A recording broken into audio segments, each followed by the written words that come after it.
sobre um estudo que vai, nos mostrar, aleluia, esse momento difícil, que o apóstolo Pedro passou na sua vida.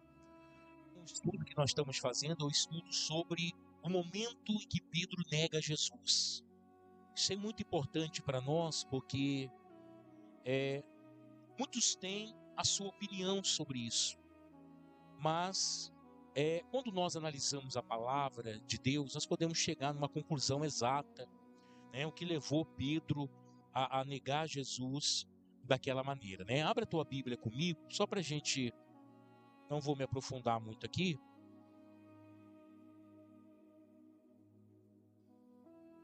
Aleluia. Livro de Mateus, capítulo 26.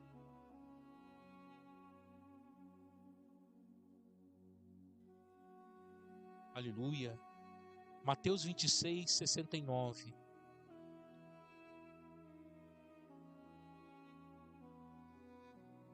Então aqui, Pedro ele foi avisado, Pedro ele foi avisado pelo Senhor Jesus que antes que o galo cantasse, 3 vezes, Pedro negaria. E Pedro tinha acabado de afirmar a Jesus, dizendo assim: não, Senhor, em hipótese alguma ninguém vai te prender, porque eu vou com o Senhor até a prisão, até a morte. E aí Jesus revela para ele: Pedro, Pedro, antes que o galo cante 3 vezes, ou antes que o galo cante, você me negará 3 vezes. E aí naquele momento, Pedro, eu acho que não só Pedro, acho que qualquer um de nós ficaríamos pensativos no que o Senhor Jesus havia revelado sobre as nossas vidas, porque ele revelou sobre a vida de Pedro, Então aqui no versículo 69 de Mateus 26, assim: Pedro estava sentado fora no pátio e aproximando-se dele uma criada e disse-lhe: tu também estava com Jesus, o Galileu. Pedro, porém, negou diante de todos, dizendo: não sei o que dizes.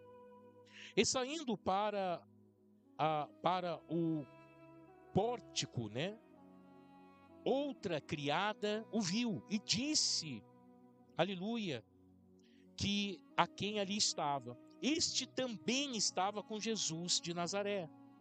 E ele negou outra vez, com juramento: não conheço este homem. Logo depois, aproximando-se os que ali estavam, disseram-lhe a Pedro: verdadeiramente também tu és deles, pois o teu modo de falar te denuncia. Então começou ele a praguejar e a jurar, dizendo: não conheço este homem. E imediatamente o galo cantou. Então Pedro se lembrou das palavras de Jesus e dissera: antes que o galo cante 3 vezes você me negará. E saindo dali chorou amargamente. Amém, Jesus? Então Jesus já havia, pode colocar para mim, por favor? Jesus já havia avisado Pedro que isso ia acontecer. Uma coisa que nós temos que entender é que no ritmo de uma vida normal, cristã, evangélica, temente a Deus, há um dia na nossa vida que vai ser o dia mais difícil da nossa vida. Isso até a própria Bíblia, ela nos previne isso, ou leva nós a ter uma prevenção contra isso. Vai chegar um dia que vai ser aquele dia difícil na sua vida, e de Pedro não foi diferente, tá bom? Pedro é avisado. Era a última noite de Jesus com seus discípulos. Olha só, quanta coisa estava envolvida neste momento que Pedro é avisado. Era a última ceia de Jesus com seus discípulos.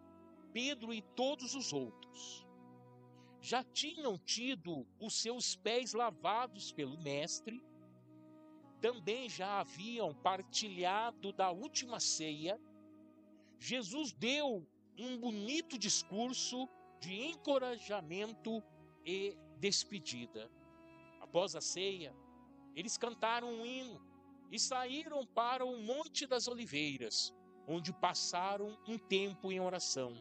Mal sabiam os discípulos que, em instantes, aconteceria a prisão e o julgamento do Senhor Jesus. Amém? Então veja que esse dia foi um dia muito difícil, foi o dia mais difícil da vida do Senhor Jesus, porque, como eu disse semana passada, aqui Jesus vai subir no Getsêmani, vai orar 3 vezes pela mesma causa, vai orar sozinho, ninguém conseguiu ficar acordado para ajudar ele em oração, né? Então foi o dia mais difícil do Senhor Jesus e seria também o dia mais difícil dos discípulos, porque quando eles desceram do monte, né, ali do Monte das Oliveiras, eles foram para o bosque de Cedron e ali Jesus foi preso, né? Injustamente, mas preso. Vamos continuar. Aleluia.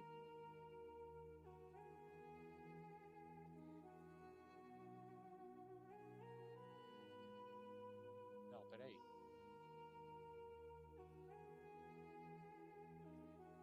Não está voltando aqui. Não. Guarda. Não está voltando ainda. Ah, foi. Perdão. Consegui, irmãos. Perdão. No caminho para o jardim, olha só para os irmãos entenderem. No caminho para o jardim do Getsêmani, Jesus revelou que Pedro negaria 3 vezes antes que o galo cantasse ou cantar. Por que Jesus fez essa revelação a Pedro? Vamos entender. Jesus previu também que todos abandonariam, mas Pedro afirmou sua lealdade, prometendo nunca, aleluia, fazê-lo, né? Então, por que Jesus revela isso a Pedro? Porque Pedro, ele tem que passar por esse processo. Há algumas pessoas, o tratamento de Deus não é igual para todas as pessoas. O tratamento de Deus, não o tratamento de poder salvar, não o tratamento de poder alcançar, não. Isso Deus faz, eu acho que até tem uma regra para isso. Mas o tratamento para lapidação, o tratamento para que a pessoa se converta, o tratamento para que a pessoa entre pelo caminho do Senhor, isso o Senhor faz de pessoa por pessoa. A forma que Deus tratou comigo para me chamar do mundo, para que eu aceitasse a sua palavra e pudesse andar no teu caminho, muitas das vezes o meu chamado foi diferente dos seus. Isso demonstra, né, a capacidade que o Senhor tem de fazer coisas novas a todo momento, diferentemente na vida de cada pessoa. Essa é uma grande realidade. Pedro precisava passar por isso. Pedro precisava passar, vamos dizer, de uma maneira mais intensa por esse momento. Só assim a mente de Pedro se abriria. Só assim ele aceitaria esse caminho proposto por Deus na vida dele. Amém? Então, são maneiras que Deus trata com cada um. Continuando. Jesus confirmou, mas Pedro insistiu que mesmo que tivesse que morrer, jamais o negaria. Essa era a vontade de Pedro. Mas na realidade, muitas das vezes, as nossas vontades, os nossos desejos, são trocados dependendo do momento que nós enfrentamos. Há muitas pessoas que enfrentam momentos difíceis com realidade, né? com mansidão, com precisão. Outras já, infelizmente, perdem o equilíbrio em momentos difíceis. Isso vai de pessoa para pessoa. Mais tarde, no Getsêmani, Jesus foi preso após a traição de Judas e todos os discípulos fugiram. Pedro seguiu Jesus de longe, até a casa do sumo sacerdote, onde Jesus foi julgado pelos líderes religiosos. Todos os discípulos, 11 discípulos, o que eles fizeram? Se dispersaram, fugiram. Mas Pedro não. Pedro seguiu. Pedro viu para onde levaram Jesus. Pedro ouviu o julgamento de Jesus, viu o que os sacerdotes fizeram com ele. Então, Pedro, ele assistiu, diferentemente dos outros discípulos. Ele assistiu tudo o que aconteceu nesse momento mais difícil da vida do Senhor Jesus. Amém? Então, presta bem atenção, olha o tratamento de Deus. Deus permitiu que Pedro visse, mas não permitiu que os outros discípulos vissem isso. Então, essa comparação e esse desfecho da história mostra um tratamento diferenciado com Pedro, com os demais discípulos. Era necessário ele passar por aqui. Primeira negação de Pedro. Vamos lá. Enquanto Jesus era investigado, Pedro entrou no pátio do sumo sacerdote e ali, do lado de fora, assentou-se com os guardas para se aquecer junto ao fogo. Uma das criadas do sumo sacerdote, vendo-o ali, disse que ele era um dos que andavam com Jesus. Pedro negou e saiu.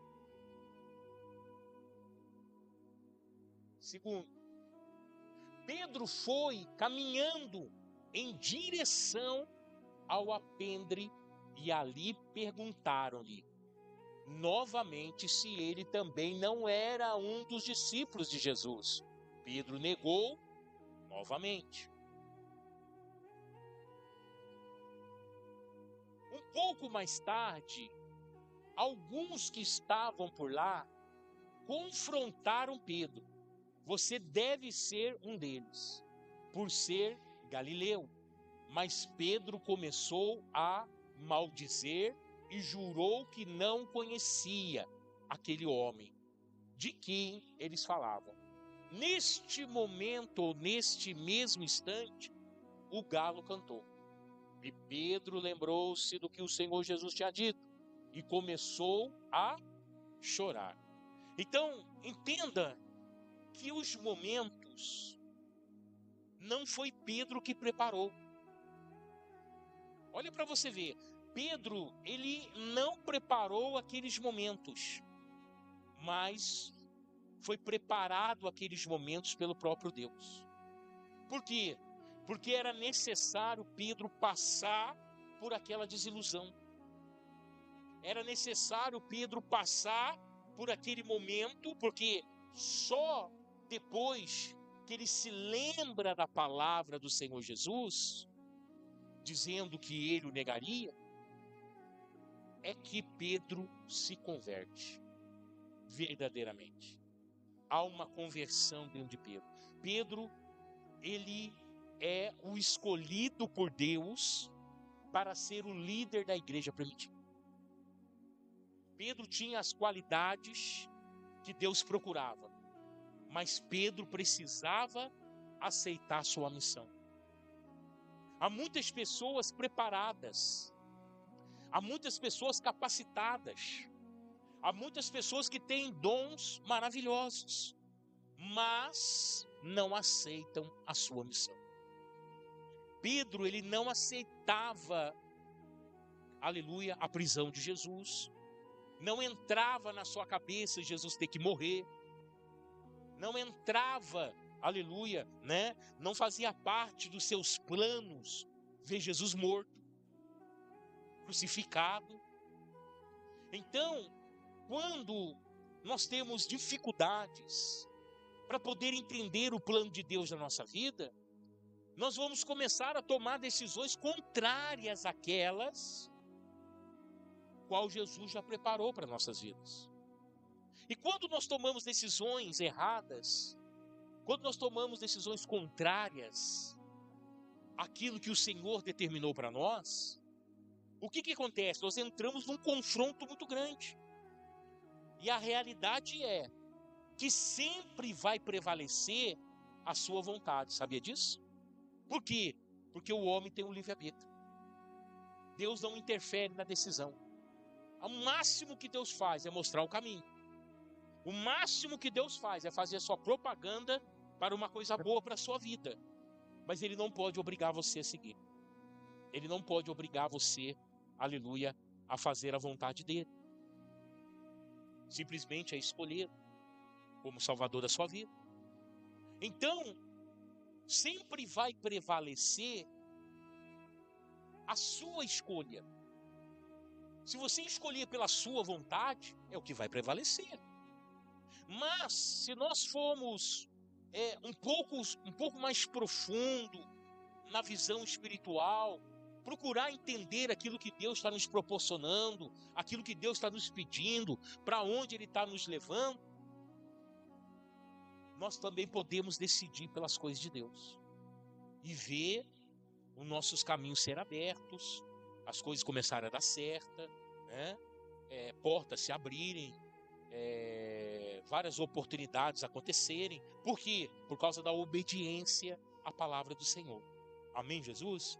Então, Pedro não acreditou que esse momento chegaria na vida dele. O momento chegou, ele negou Jesus, o galo cantou, ele se lembrou e chorou, aleluia, muito, amargamente. Por quê?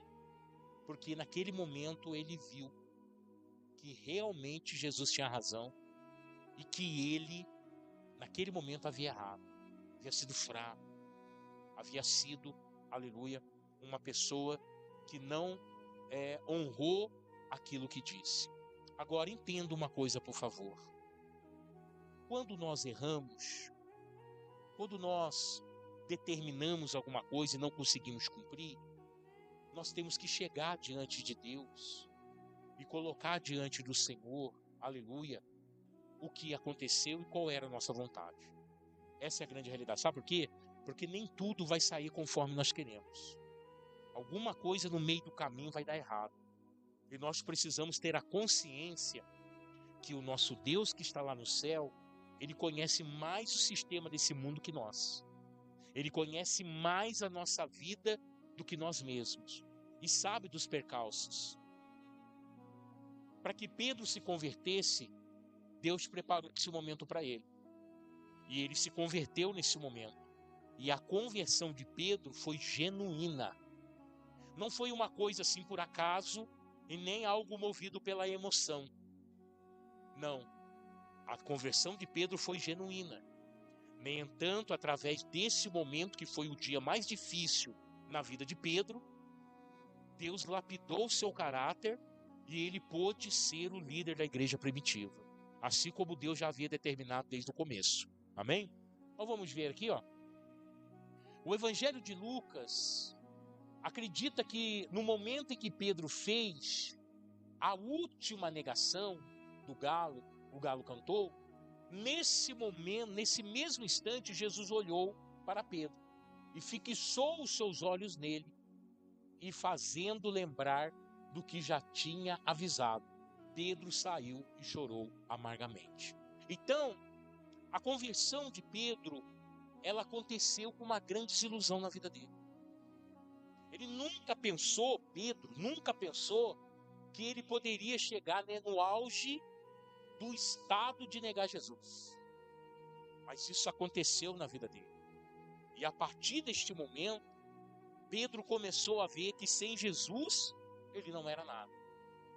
Que se ele não andasse no caminho de Jesus, não fizesse a vontade de Deus, ele não seria nada. Porque prevaleceu aquilo que Deus disse a ele. Quem está entendendo, diga amém. Então, a decisão de obedecer a palavra de Deus, a decisão de seguir Jesus pelo caminho, a decisão de abrir mão da nossa própria vida para servir ao Senhor Jesus, isso depende de cada um de nós.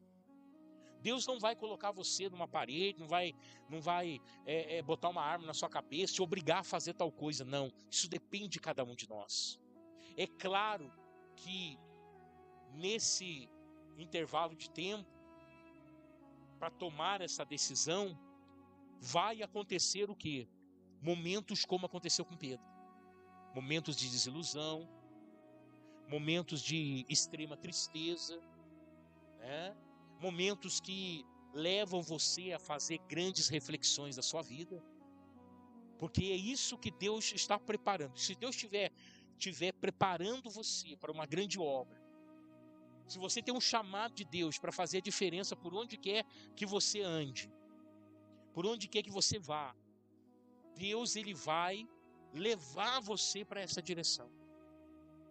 Agora, mas eu não quero esse chamado, eu não quero fazer isso, deixa para outro fazer. Muitas das vezes vai acontecer um momento de você ter um encontro verdadeiro com o Senhor Jesus. Agora, como vai ser esse encontro? Como Deus vai se revelar a você, falar com você para te convencer? Isso aí já nós não podemos prever. Com Pedro foi desta forma, né? Levou a ele chegar nesse estágio. Então, é importante entendermos o nome do Senhor Jesus, que sempre entre nós e Deus, aleluia, sempre vai prevalecer a sua decisão, mas que a sua decisão seja tomada, aleluia, na luz da palavra do Senhor. Amém, Jesus?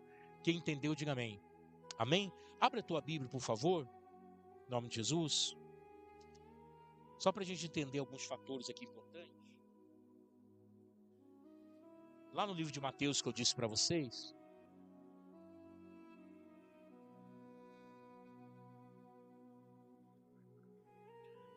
só que agora no capítulo de número 31, perdão, capítulo 26, agora versículo 31.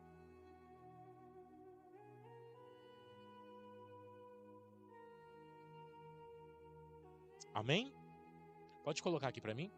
Isso. Obrigado. Olha só o que Jesus vai dizer. Então Jesus disse-lhe a todos vós, esta noite me abandonareis. Olha só, todos vós. Então quer dizer, a conversa começou não apontando direto para Pedro. Jesus falou de uma maneira coletiva.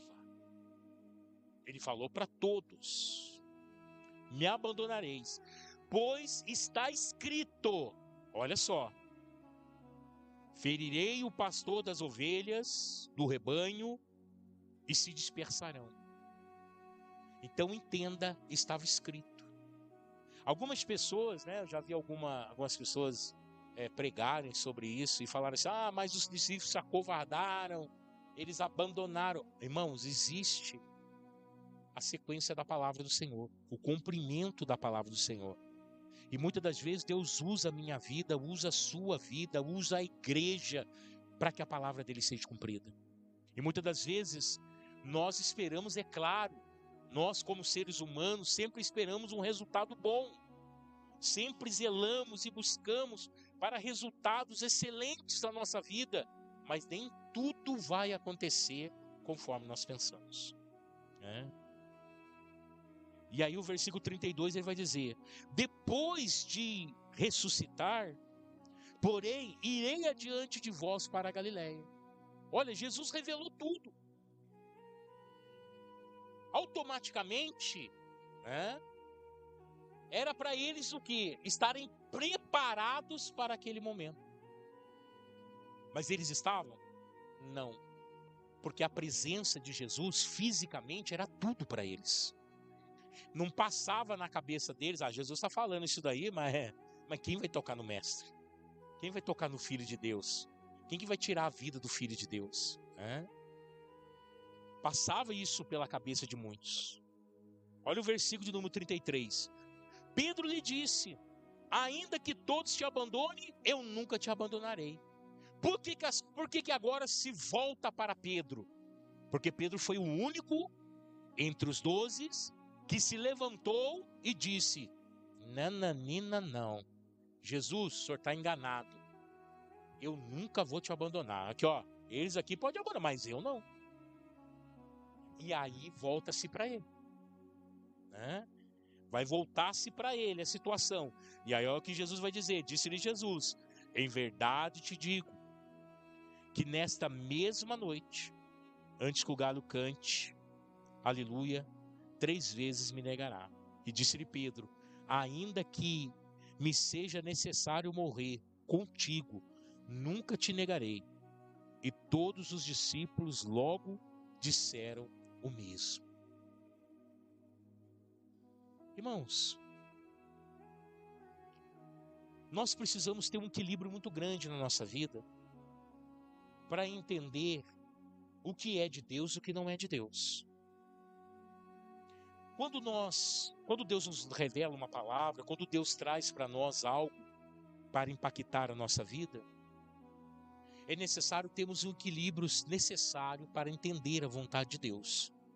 Porque dentro de uma trajetória normal de uma vida cristã, Deus vai falar mais não para você do que propriamente sim. Deus, ele vai deixar, aleluia, muitas das vezes de fazer aquilo que está no teu coração do que fazê-lo. Por quê? Porque Deus está guardando a sua vida. Nós só podemos enxergar até onde a nossa vista aguenta. Jesus conhece todas as coisas e enxerga todas as coisas, além de nós. Então é necessário que possamos ter esse equilíbrio para poder parar em algum momento da nossa vida e falar: não, peraí, se Deus está falando para não ir, se tudo está acontecendo e Deus está falando que não é para fazer, então é momento de esperar em Deus. Amém? Porque o tempo de Deus não falha. Ele chega para todos nós, amém? Olha o que aconteceu no versículo de número 36. Agora Jesus já está no Getsêmani. Então Jesus foi com eles a um lugar chamado Getsêmani e disse aos seus discípulos: assentai-vos aqui enquanto eu vou ali orar. Levando Pedro e os 2 filhos de Zebedeu, Tiago e João, começou a entristecer-se e a angustiar-se muito. Os 12 foi, ele falou: fica 9 aqui, Pedro, Tiago e João, vamos subir comigo, mais um pouco. E eles foram mais a distante. Quando chegou ali naquele lugar, o que Jesus disse? Pedro, Tiago e João, fique aqui e eu vou um pouquinho mais distante. Mas olha o que Jesus vai dizer para eles. Preste atenção. Aleluia. Então lhe disse: a minha alma está cheia de tristeza mortal. Ficai aqui para vigiar comigo. Aquele dia, aqui no Getsêmani, foi o dia mais difícil da vida do Senhor Jesus. E o que ele pediu para os discípulos? Me ajude, por favor. Eu sempre ajudei vocês, eu sempre orei por vocês, sempre ensinei palavra para vocês, só que agora estou precisando da ajuda de vocês. Vigia comigo, ore comigo. Foi o que Jesus pediu para eles. Indo um pouco mais adiante, prostrou-se sobre o rosto, orando e dizendo: meu Pai, se possível, passa de mim esse cálice, todavia, não seja como eu quero, mas como tu queres. O que Jesus estava pedindo para o Senhor? O que Jesus estava pedindo para o Pai? Afasta de mim a cruz. Afasta de mim esse momento. Porque Jesus sabia que ia ser difícil. Como homem ele ia padecer. Como homem ele ia sofrer. E como ele também era Deus, ele já sabia a intensidade dessa dor. A intensidade desse sofrimento. Mas olha o versículo 40. Quando voltou, achou seus discípulos dormindo. E perguntou a Pedro: nem uma hora pudesse vigiar comigo? Misericórdia, irmãos. Aleluia. Nem uma hora pudesse vigiar comigo? Vigiai e orai, para que não entreis em tentação. Na verdade, o espírito está pronto, mas a carne é fraca. E indo pela segunda vez, orou dizendo: meu Pai, se este cálice não pode passar de mim, sem que eu beba, faça a tua vontade. Pela segunda vez, Jesus ora pela mesma coisa. Irmãos, isso que aquele momento era o momento mais difícil de Jesus. Você vê Jesus orando agora 2 vezes pela mesma coisa. E olha o versículo número 43. Quando voltou, achou outras vezes dormindo, porque os seus olhos estavam pesados. Deixou novamente e foi orar pela terceira vez, dizendo as mesmas palavras. Por 3 vezes o Senhor Jesus orou ao Pai, para que tivesse misericórdia da sua vida e afastasse dele a morte da cruz. Mas Jesus falou: Senhor, que não seja feita a minha vontade, mas a tua, e a vontade do Pai que ele fosse a cruz. E ele obedeceu. Mas o que nós podemos entender? Primeiro, tanto Pedro como os demais discípulos não aguentaram aquele momento. Não aguentaram ajudar Jesus. Então nós entendemos que no momento mais difícil das nossas vidas, se prepare para enfrentá-lo sozinho. Ninguém vai conseguir, aleluia, te ajudar naquele momento. Por quê? Porque são experiências que nós estamos passando. Tudo está no controle de Deus. E nós precisamos entender isso. Amém, Jesus? Aí, versículo número 45. Então voltou para os seus discípulos e disseram: ainda dormes e descansais. Olhai, é chegada a hora, e o Filho do Homem será entregue nas mãos dos pecadores. Levanta-vos, portanto, e vede, o traidor se aproxima. Amém, Jesus? Então, veja que momento importante. Agora, lá em João, vai lá no livro de João, capítulo 18, e eu vou fechar por aqui. João 18:1. Olha só. Quando terminou de orar, Jesus saiu com seus discípulos e atravessou o vale de Cedron. Do outro lado havia um olival, onde entrou com eles. Sabe qual momento que é esse? O momento do Getsêmani. Depois que Jesus orou no Getsêmani, Jesus foi fazer o quê? Atravessar um vale. O vale de Cedron, já expliquei isso daqui. O vale de Cedron é o vale da escuridão, porque o cedro era uma madeira escura. Então, se você for lá procurar no original, grego ou hebraico, você vai encontrar esse termo aqui, vale de Cedron, como o vale da escuridão. Porque era o vale da madeira escura, vale de cedro. Amém? Então Jesus orou no Getsêmani, se preparou para atravessar o vale, o momento mais difícil da sua vida. E do outro lado é esse olival que está falando aqui. Era um lugar como se fosse um jardim, aonde Jesus foi preso. E dali Jesus só saiu, aleluia, né? Depois dali, ele não teve mais contato com seus discípulos. Ele foi preso, condenado, crucificado, morto, sepultado. Mas ao terceiro dia ele ressuscitou. Amém, Jesus? Então todo esse ambiente que eu tentei desenhar aqui para você, todo esse momento difícil, tanto do Senhor Jesus como dos discípulos, todo esse momento levou na preparação de Pedro e dos discípulos.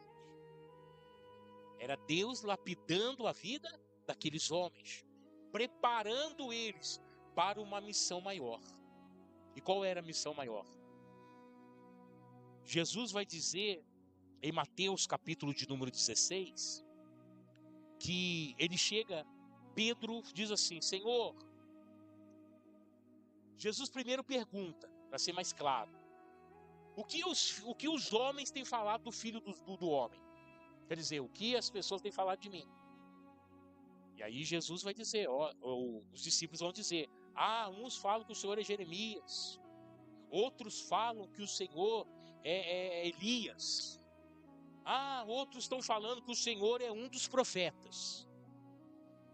E aí Jesus vai reportar a mesma pergunta que ele fez, querendo saber a opinião do povo.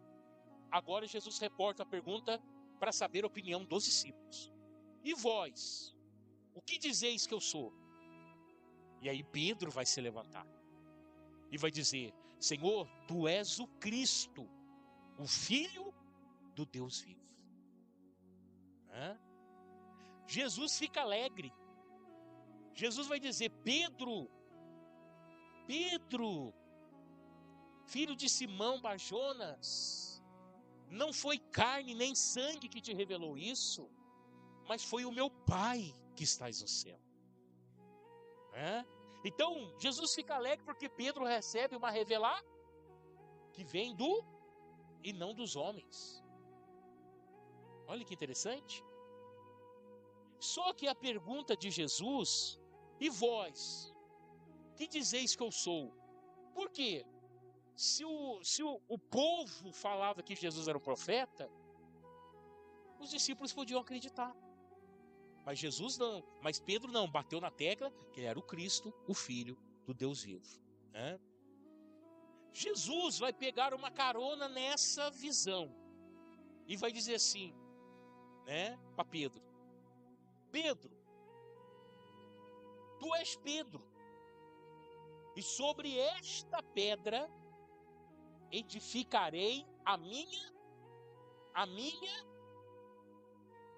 entenda, edificarei, futuro. A minha, quer dizer, igreja do próprio Senhor Jesus. No futuro, edificarei. Jesus está, de uma maneira afirmativa, dizendo que as sinagogas, os templos daquela época não era dele. Deus não estava ali. Ali estava só habitado por homens. Por quê? Porque os sacerdotes daquela época, Anás, Caifás e os demais, abriram mão da lei de Moisés para viver a lei dos anciões, deixando a palavra de Deus para fazer um rito deles. E eles deixaram a espiritualidade do lado para andar de uma maneira carnal, e só buscando interesses dessa terra. Não queriam mais interesse de Deus. Essa era a grande realidade. Então Jesus fala: Pedro, sobre esta pedra edificarei a minha igreja. A palavra esta, essa palavrinha esta, aponta para o Senhor Jesus. Se ele falasse sobre essa pedra, ele estava falando de Pedro. Mas como ele fala esta pedra, ele está falando de si mesmo. Então é um objeto direto, é um artigo que mostra o próprio Senhor Jesus. Então naquele momento, Jesus está falando: sobre esta pedra, Pedro, que sou eu, edificarei a minha igreja. Amém, Jesus? Uma igreja que ainda ia surgir. E qual igreja é essa? Essa grande missão que os discípulos, aleluia, recebem: a igreja primitiva. Então a igreja primitiva é a igreja do Senhor Jesus, que é dado na liderança de Pedro e dos demais discípulos para dar continuidade naquele trabalho que o próprio Senhor Jesus iniciou ainda como homem na terra. Amém, Jesus? É claro que a fundação da igreja do Senhor Jesus acontece na cruz do Calvário. Quando Jesus entrega o seu espírito ao Pai, a morte vem a cavalo, correndo para pegar Jesus, a alma de Jesus. Jesus entrega a sua alma ao Pai. Quando a morte chega, já não tem mais nada ali, só o corpo de Jesus. Naquele momento, o que acontece de significativo? No momento que Jesus aspira pela última vez, diz: está consumado, entrega a sua alma. O que acontece de significativo naquele momento? Um grande terremoto. E o véu do templo é rasgado de alto a baixo. E olha que interessante, por que não de baixo a cima? Porque o véu, ele tinha uma espessura de 6 centímetros. Ele era todo costurado, de uma linha bem grossa.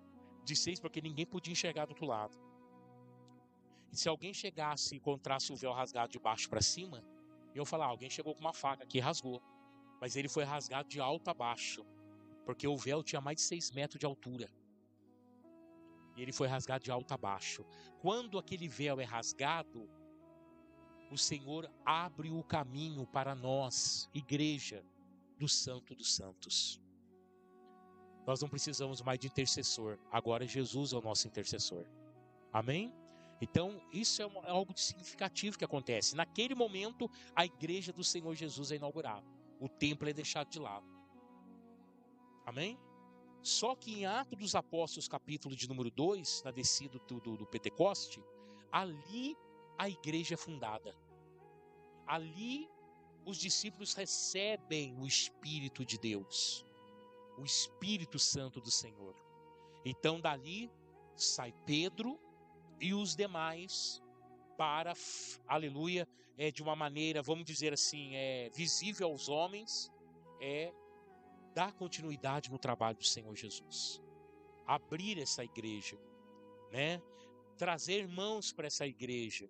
E isso começa a acontecer, aleluia, através da vida dos apóstolos, principalmente de Pedro, que negou Jesus, mas Jesus vai, aleluia, ali tratar com Pedro e vai mostrar para Pedro que era necessário ele ter passado por aquilo, senão ele não tinha se convertido, e se ele não se convertesse, ele não poderia assumir essa missão.